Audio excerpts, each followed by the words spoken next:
Welcome to The Real News. I'm Mark Steiner. Good to have you all with us. Refugees are now streaming over the border, the Turkish border, by land and sea to Greece and Bulgaria. The Turks had agreed to a multi-billion-dollar deal with the European Union to keep Syrian refugees in Turkey. So why are they opening their borders? Well, it starts with a battle in Idlib that's really escalating. Last week, 33 Turkish soldiers were killed by the Syrian military, because the Turkish troops were there to aid the rebels currently trying to fight for control of Idlib. Foremost among those groups, it's interesting to talk about, is Hayat Tahrir al-Sham, which is affiliated with al-Qaeda. Now, Turkish President Erdogan is stepping up the war. Now, he's killed 19 Syrian soldiers at least with a drone strike on Monday. The Turkish Prime Minister is trying to force the EU to support Turkey in northern Syria. And reports from Idlib speak of nearly 1 million people being displaced by this fighting. So as he announced Friday, he'll open the border to allow refugees from Idlib to march straight to Europe if UE does not support him. Now, he's literally manipulating the xenophobia and racism in Europe to gather international support for his military incursions. Within hours of his announcement, NATO held an emergency meeting, condemned the attacks by the Syrian military, and started preparations for an intervention in Syria. We'll see what that really means. And just hours ago, Erdogan announced he was flying Thursday to meet with Putin. Meanwhile, the refugees are being played with their lives, pawns in a great global conflict. And we are joined once again by Professor Edmund Gharib, who teaches at the American University in Washington and at the George Washington University's Elliott School of International Affairs. He's the first Mustafa Barzani Distinguished Scholar in Global Kurdish Studies at AU in DC. His most recent book is The Historical Dictionary of Iraq, co-written with Beth Doherty. And Edmund, welcome back. Good to have you with us. Thank you very much. So this is such a convoluted situation. I mean, let's talk a bit about what some people are positing as part of the strategy here, which is that Erdogan thinks that if he opens the floodgates and allows refugees to come through using them, that he will force Europe to back him in Syria. But how real is that? Well, there's no doubt that President Erdogan is in a very difficult spot right now, in part because of his own policies towards Syria and towards the region. But Turkey really faces a big problem. You have about over 3 million refugees already inside Turkey. The fighting that's taking place now in northern Syria and attempt by the Syrian military to regain control of the two main highways.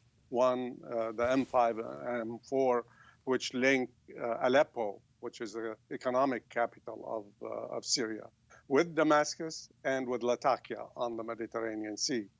So basically, this attempt by the Syrian government, which has at least made some gains in opening some parts of these roads, the M4 is still blocked. Also, there was a takeover of the city of Saraqib, a strategic city which connects both the M4 and M5. And then the Syrian opposition, with the help of the Turkish military, were able to regain control over last week of the city of Saraqib, which they had controlled since the early days of the conflict in Syria. But today there are news stories that the Syrian army has regained control over Saraqib, and so that they are going to be at least able to open one of the roads, and that there is still fighting going on in the Zawiya mountain area, which is also links the road between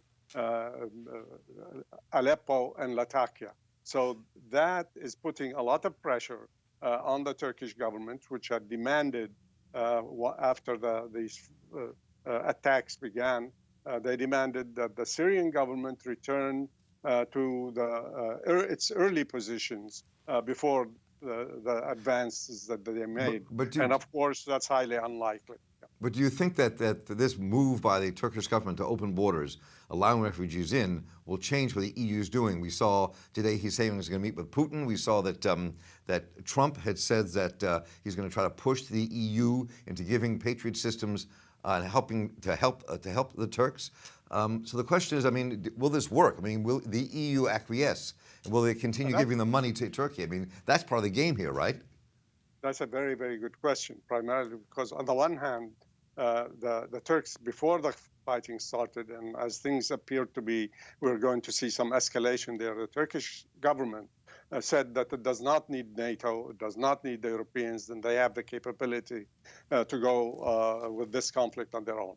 However, what we saw since then is that Turkey has requested Patriot anti-air batteries, missile batteries, from the United States or even from the Europeans, and they have asked NATO to intervene, although NATO was not consulted when Turkey sent its troops inside another country's territory into Idlib. And now Turkey is expecting help and saying that it's the responsibility of NATO to help.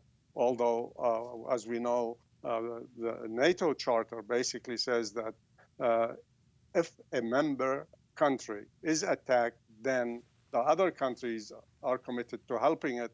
But it does not say that if you attack another country, that we are going to support you. And today, it became clear that the Secretary of Defense Esper said that the United States is not likely to support Turkey in Idlib militarily.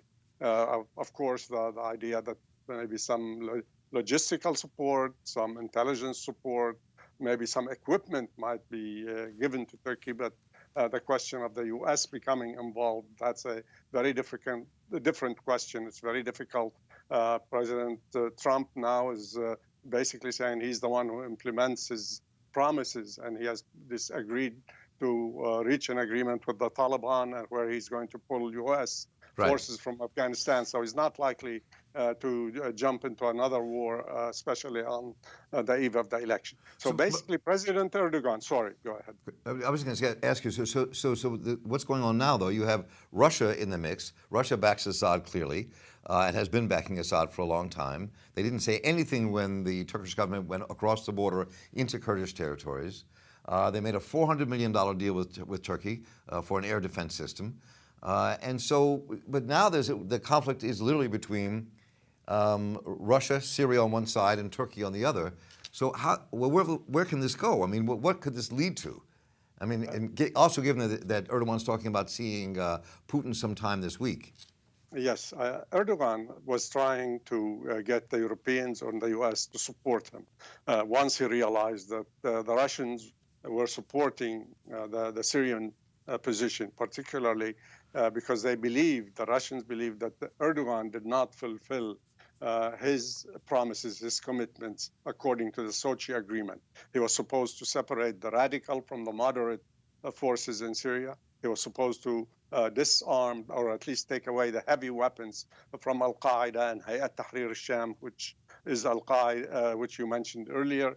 They were also supposed to help open the two main highways to traffic, to trade, M4 and M5, and he did not fulfill these. So the Russians believed that although that was supposed to take place before the end of 2018, that the Turkish government had more than 1 year and a half to do that, and they did not implement it, so they decided to support the Syrian government stand.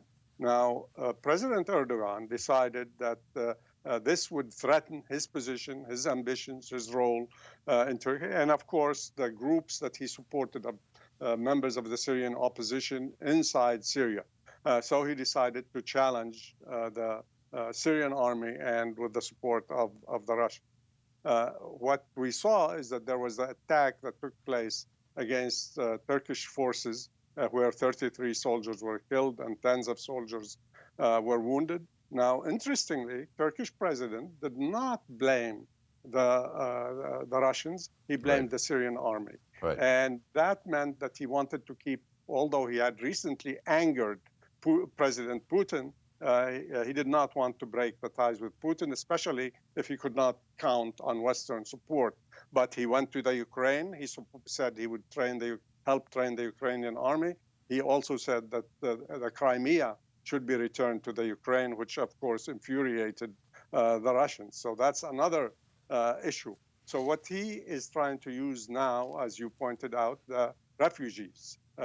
This is a potent weapon against the Europeans. The Europeans found out that having this large number of refugees is likely to have tremendous effects on the politics, on the domestic politics of the European countries, particularly countries, whether it's Germany, whether it's Italy, whether it's Greece, whether it's France, for two reasons. One, because there are terrorists that who could join these refugees, and some of them we have seen attacks in a number of European cities. The second factor is that the rising xenophobia within some of the European countries because of this influx of foreign refugees, mainly Syrian refugees. And so as a result, we see today that the Greek government has decided it's not going to allow any illegal, what they called illegal refugee or immigrant into their territory, and they have sent their troops as well as their police into the area to prevent this influx of refugees. The European Union also is in a difficult spot. On the one hand, they know that they are being manipulated, they are being pressured by Turkey, and in fact, they find themselves in a very tough position with their own domestic populations and amongst themselves, because some of the Europeans, particularly the East Europeans, take a much tougher line against the influx of refugees. So now they have to decide whether they are going to support, provide assistance and aid to Turkey, and or whether they're going to help Turkey in its Syria campaign. I find it difficult to believe that the Europeans are going to become involved in another confrontation in Syria, particularly since they have had problems recently with Turkey as a result of the agreement between Libya and Turkey over which concerning the oil and gas in the Mediterranean, Right. and which brought conflict between Greece and Cyprus and Egypt with Turkey, and also because of the Turkish intervention in Libya and supporting the Wifaq government in Tripoli. These are issues which are of a great deal of concern to the Europeans. We don't have time to do this today, but it really is interesting because that complexity is all part of what's happening now. It's almost like we're watching the shadow of the Ottoman Empire Yes. rising in the mist, you know. But let me just close with this very quickly. That in the middle of all this, we can't forget the weaponizing of refugees and the situation of the refugees in Syria and Turkey at this moment, and living in the camps in Greece and Bulgaria, and horrid camps, really. So that's a piece of this, and all the politics that we also cannot forget. Yeah, that's the tragedy, I think, the real tragedy of what's happening in Syria, that we're seeing also a lot of hypocrisy on the parts of different countries which speak about caring for refugees and wanting to solve the problem of the refugees and help with this humanitarian crisis. But in reality, we find that many countries are closing their doors, which to a certain extent, it's also, you can understand that in some places. But nevertheless, the fact that there are severe sanctions on the Syrian populations, very harsh sanctions. The Syrians are paying a very heavy price, both within their own country and in a number of other countries. Lebanon, for example, is a small country of 4 million people. It has about 1.5 million Syrian refugees. Right.